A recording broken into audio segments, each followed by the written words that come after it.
os primeiros passos para a prosperidade, ou chaves que podem destravar a prosperidade na sua vida. Quando nós falamos da Bíblia, nós não estamos fazendo experimentos. Eu não posso olhar para a palavra de Deus e falar assim, será que vai dar certo? Não, o que está escrito já deu certo. Pessoas já viveram aquilo que está escrito e comprovadamente aquilo funciona. Não é um experimento na minha vida. Eu preciso pegar essa palavra, internalizar ela em minha vida e praticá-la e vivê-la de forma plena, em qualquer circunstância, em qualquer área da minha vida. Se eu entender isso, a sua vida muda. Porque a palavra passará a fazer sentido nas pequenas coisas do seu dia a dia. E você terá sensibilidade de percepção no dia a dia para ver o cumprimento dessa palavra no seu dia a dia. Esse é um dos segredos. Essa aplicabilidade, essa sensibilidade de passar por algo durante o dia e falar assim, a palavra está escrito, eu viverei. E aí você começa a exercer algo de rotina, que é viver a palavra no seu dia a dia. Você se torna íntimo dessa palavra e ela muda a sua vida. Então, no Salmo 62:10, a parte B do versículo, esse vai ser o nosso versículo principal, mas eu vou usar mais duas referências bíblicas para concluir essa palavra. O Salmo 62, o versículo 10, a parte B do versículo diz assim, se as suas riquezas aumentam, não ponha nelas o seu coração. Se as suas riquezas aumentam, não ponha nelas o seu coração. Pega essa chave. Outra chave, Provérbios 16:3, consagre ao Senhor tudo o que você faz e os seus planos serão bem-sucedidos. Consagre ao Senhor tudo o que você faz e os seus planos serão bem-sucedidos. E a terceira referência bíblica também está em Provérbios 10:22, a bênção do Senhor traz riqueza e não inclui dor alguma. Então, na sequência dessas palavras, a primeira coisa que você tem que fazer, você tem que ter um plano para apresentá-lo diante de Deus. Tem pessoas que elas não conseguem planejar, e aqui a palavra de Deus, ela me diz, consagre os seus planos. Então, a primeira coisa que eu tenho que ter, organizadamente, é um plano, é um projeto, pelo qual eu apresento ele diante de Deus. E a Bíblia me diz que os meus planos serão bem-sucedidos, mas eu tenho que ter um plano e eu tenho que apresentá-lo diante de Deus. E depois fala que as bênçãos do Senhor traz riquezas e não inclui dor. E depois, se as suas riquezas aumentam, não coloque o seu coração na riqueza. É muito interessante essas três palavras dentro de uma sequência. E eu quero dizer para você que não há mérito na pobreza ou nas dificuldades quando nós clamamos a Deus. Eu vou explicar por quê. Já viu aquela pessoa que estava bem e de repente ele entra em dificuldade, perde tudo e vai na lona, vai no fundo do poço. E aí quando ele está lá no fundo do poço, ele se posiciona e clama a Deus. Deixa eu dizer uma coisa para vocês, não há mérito nisso. Porque a pessoa que perdeu tudo, a pessoa que está em dificuldade, a única opção que ele tem é buscar a Deus. Sabe onde está o mérito? É quando você está bem, quando Deus te coloca sobre riquezas, é quando Deus coloca você na bênção, e você tem 1000 escolhas, e você olha para as 1000 escolhas, e você diz, eu escolho Deus, eu escolho estar aqui, na igreja. Eu poderia hoje comprar a minha passagem e escolher o lugar do Brasil que eu quisesse passar o Réveillon, mas eu escolho estar na igreja, começar o meu ano na igreja, começar o meu ano na presença de Deus. Nisso há mérito, porque você tinha milhões de escolhas, mas você escolheu estar diante de Deus.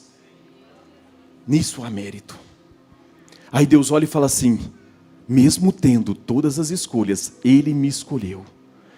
Aí, se cumpre essa passagem do Salmo, porque o seu coração não está nas riquezas. E uma das chaves para você prosperar é o seu coração não estar nas riquezas. É as riquezas não mudar o seu caráter. É as riquezas não mudar o seu posicionamento de transbordar. Foi falado isso no louvor. Qual é o sentido de prosperar se não for para transbordar? Qual é o sentido? Deus, eu falei essa palavra esses dias, Deus irá até as últimas consequências para não te perder. E se para não te perder for preciso dele tirar a sua prosperidade, ele vai tirar. Porque se o seu coração estiver nas prosperidades, ele não vai permitir que você vá para o inferno por causa das prosperidades. Ele irá até as últimas consequências para não te perder. Mas se você entender, se você buscar essa orientação na palavra, de consagrar os seus planos ao Senhor, de entender que o seu coração não pode estar nas riquezas, de você entender que o seu posicionamento diante de Deus, de falar para Ele, Deus, pode derramar em mim, porque eu vou transbordar, eu vou transbordar. Eu estava vendo um exemplo de um cara, que ele é simplesmente um dos homens mais ricos do mundo, o Bill Gates. Quando ele chegou num patamar, ele afastou da empresa, colocou os seus sucessores, entregou o comando da empresa e se dedicou a algumas causas mundiais de filantropia. E ele estabeleceu algo, ele falou assim, todas as vezes que a minha riqueza transbordar de 70 bilhões, eu farei algo grandioso no mundo. E ele fundou uma instituição e incentivou os grandes ricos, os poderosos da terra a ofertar nessa instituição dele. E essa instituição chegou a ter em caixa 50 bilhões.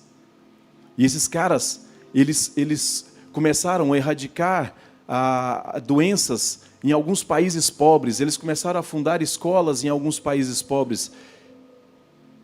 Eles entenderam que eles precisavam transbordar. Agora nós estamos falando de super ricos no mundo.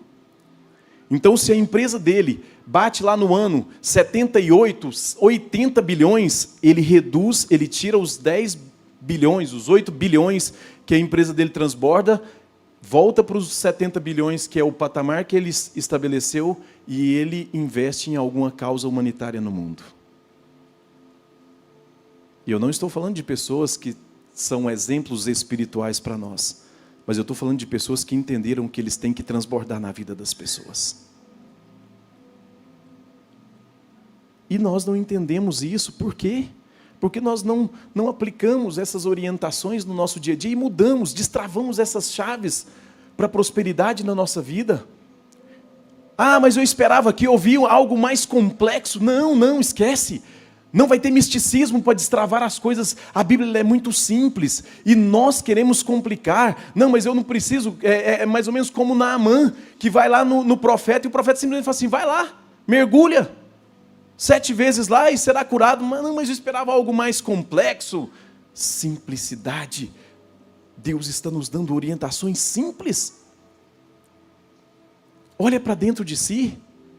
Vê se você está preparado para prosperar. Vê se quando você tem alguma bênção, se você mantém o seu posicionamento, a sua humildade, a sua disciplina com Deus, ou se aquela bênção te leva à euforia de você esquecer da presença e se apegar às bênçãos. Se a sua riqueza aumenta, não coloque o seu coração na bênção. O propósito de Jesus para nós é a salvação. Mas Jesus foi um exemplo, porque ele foi próspero, mas ele não acumulou riquezas. Mas se ele precisasse, a moeda saía da boca do peixe. Não interessava. A provisão vinha. E o que ele mais nos ensinou a transbordar na vida das pessoas. No início do ano, eu fiz a minha oferta de primícias. E eu vi Deus agir poderosamente em todas as áreas. Eu ofertei na vida da minha família. Eu coloquei 4 envelopes, um para mim, um para minha esposa e um para minha filha. E coloquei um outro com o nome da minha família. Eu sou grato porque minha mãe está aqui, meu cunhado Roberto, a Keila, minha irmã, o Heitor, meu sobrinho, a Mariana está aqui, minha sobrinha. E eu ofertei na vida deles. E eu vi Deus agir na vida deles. Minha mãe teve uma reforma da casa dela esse ano, que ela, nem nos melhores sonhos dela, ela imaginaria que a casa dela ia estar como está hoje. Condição ela tinha? Não, mas Deus trouxe a provisão. Meu irmão comprou apartamento, a minha irmã foi próspera esse ano, o meu cunhado foi abençoado esse ano. E eu ofertei na vida deles, eles não sabiam. A oferta de primícia tem efeito, e muito. E eu quero mostrar para vocês sobre essa aplicabilidade, enquanto eu tenho 3 minutos, dando um testemunho que aconteceu comigo na minha vida. Sobre uma bênção que está na prosperidade, chamada a bênção do acesso. Guardem essa palavra. Porque você depois vai fazer uma retrospectiva e vai ver que Deus te deu acesso a muitas coisas. Só que a bênção do acesso ela é mais ou menos igual quando você vai em algum evento e você tem um bilhete. Quando você entra, o seu bilhete é carimbado e ele é marcado para dizer que você já teve acesso àquele evento. Porque depois aquele bilhete não vai valer mais para você ter acesso a outro evento igual com aquele mesmo bilhete. A oportunidade vai passar. E essa bênção chamada bênção do acesso, ela é extraordinária na prosperidade. Esse ano eu fui chamado numa reunião em Brasília para conhecer, era uma reunião onde alguém que tem uma visão de negócio muito grande, ele faz lobby, então ele traz pessoas influentes de diversas áreas, políticos, funcionários públicos, e ele faz uma reunião em Brasília todo ano, de 15 em 15 dias, para fazer lobby, para unir propósitos. Se eu tenho um negócio, ele traz alguém que faz sinergia com aquele negócio e faz uma reunião toda quinta, e eu fui chamado nessa reunião lá. Quando eu fui chamado, eu entendi essa bênção do acesso. E eu comentei com o pastor João, ele falou assim, vê se essa pessoa vai te atender lá. E não era essa pessoa, mas era alguém também muito importante naquilo que eu queria conhecer. Fui lá e entendi, e no mesmo momento eu trouxe essa aplicabilidade da palavra e falei assim, a lei do acesso. Vocês sabem o que é a lei do acesso? Eu vou dar um exemplo bíblico para vocês sobre a lei do acesso.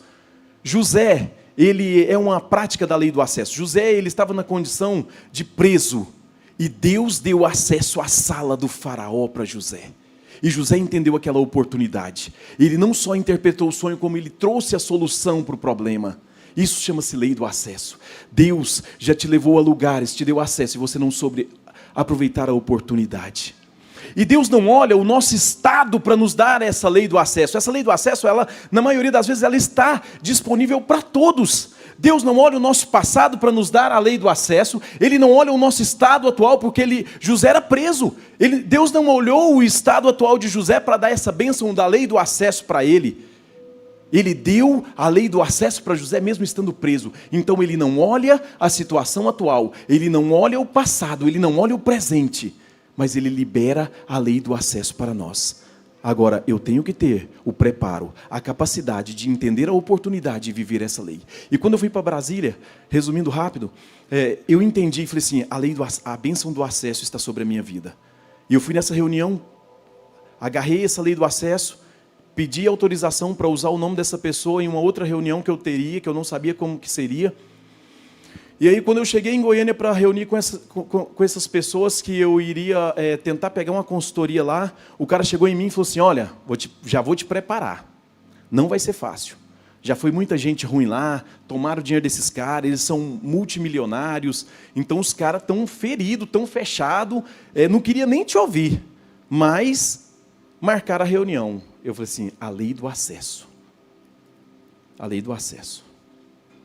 E aí eu fiz a oração que eu sempre faço quando eu vou nesses lugares. Deus, me dê graça diante dos olhos dessas pessoas.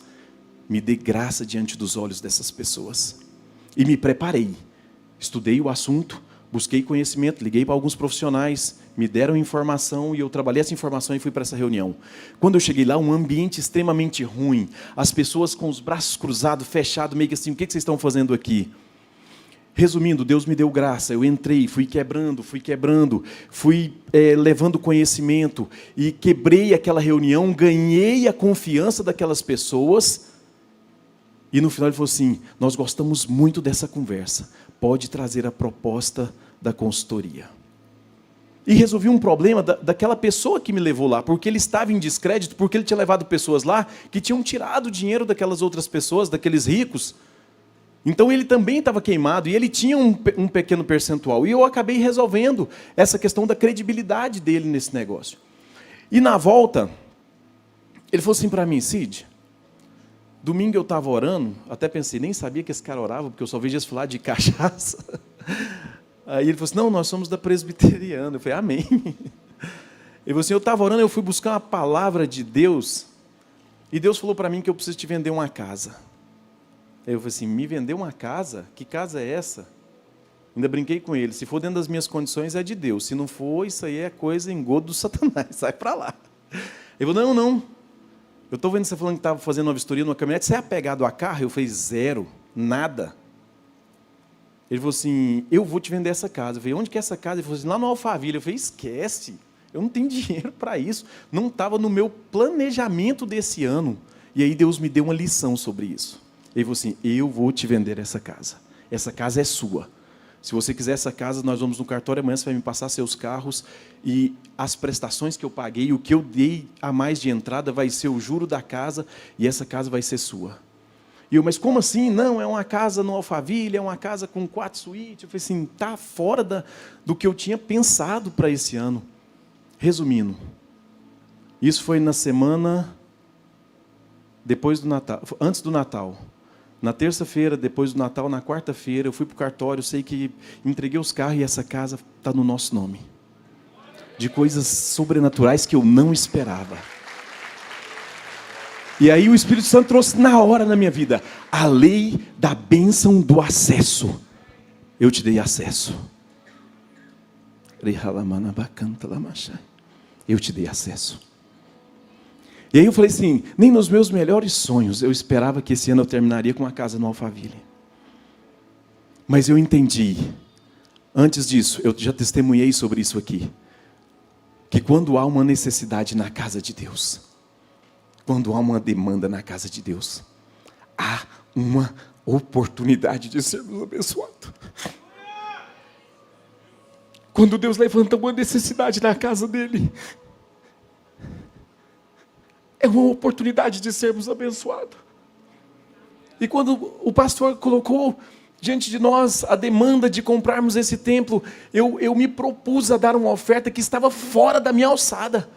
E mesmo assim Deus me abençoou, e eu ganhei 11 vezes o valor daquela oferta, e peguei a minha oferta e multipliquei ela 3 vezes mais. Se coloque de pé. Se coloque de pé. O que eu estou querendo mostrar para vocês é que a prosperidade é para todos. Se você aplicar a palavra de Deus, se você entender aquilo que Deus tem para você, se você não colocar o seu coração nas riquezas, Deus vai te prosperar, Deus vai fazer coisas acontecerem de onde você não espera. Entenda isso, entenda isso.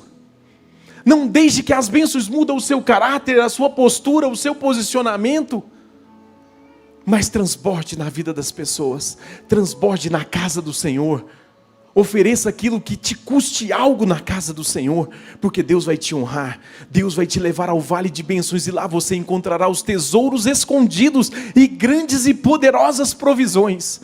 Feche seus olhos. Espírito Santo, eu coloco diante de Ti a Tua igreja, que está aqui esta noite, com seus corações abertos. É terra fértil, é terra fértil. Aqueles que pegarem essas chaves que o Senhor liberou na palavra, não é misticismo, não é nada complexo, mas é a Tua palavra que é viva e eficaz e fiel. Que o Senhor possa liberar essa prosperidade sobre a Tua casa, sobre os Teus filhos, sobre aqueles que se propuserem viver a palavra, em nome de Jesus, amém.